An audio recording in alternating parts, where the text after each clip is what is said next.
महात्मा गांधींवरती त्यांच्या हयातीत अनेकदा हल्ले करण्यात आले, मात्र त्यांच्या हत्येनंतर देखील त्यांच्याबद्दल द्वेष पसरवणं, विकार निर्माण करणं थांबलेलं नाही आणि याचीच परिणिती पुणे रेल्वे स्टेशन समोर असलेल्या महात्मा गांधी यांच्या या पुतळ्यावरती एका व्यक्तीने कोयत्यानी वार करण्यामध्ये झाली आहे। सूरज शुक्ला असं कोयत्यानी वार करणाऱ्या व्यक्तीचं नाव आहे।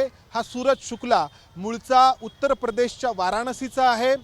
रुद्राक्षांच्या माळा आणि धार्मिक पुस्तकं विकण्याचं काम तो करतो, मात्र सोबत महात्मा गांधींबद्दलचा द्वेष आणि त्याच्या मनामध्ये जी महात्मा गांधींबद्दलची समज माहिती आहे तो बाळगून आहे।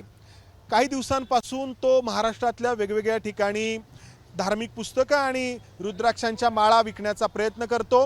काही दिवसांपूर्वी तो सातारा जिल्ह्यातील वाई या ठिकाणी होता।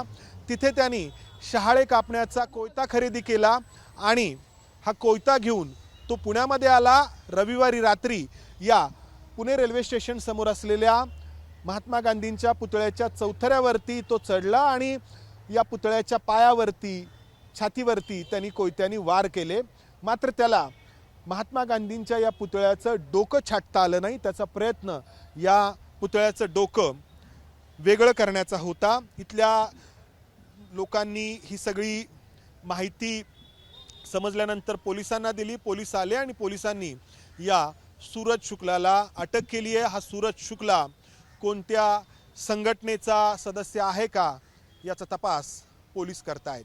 कॅमेरामन अमोल गवाळेसह मंदार गुंजारी, एबीपी माझा, पुणे। एबीपी माझा, उघडा डोळे बघा नीट।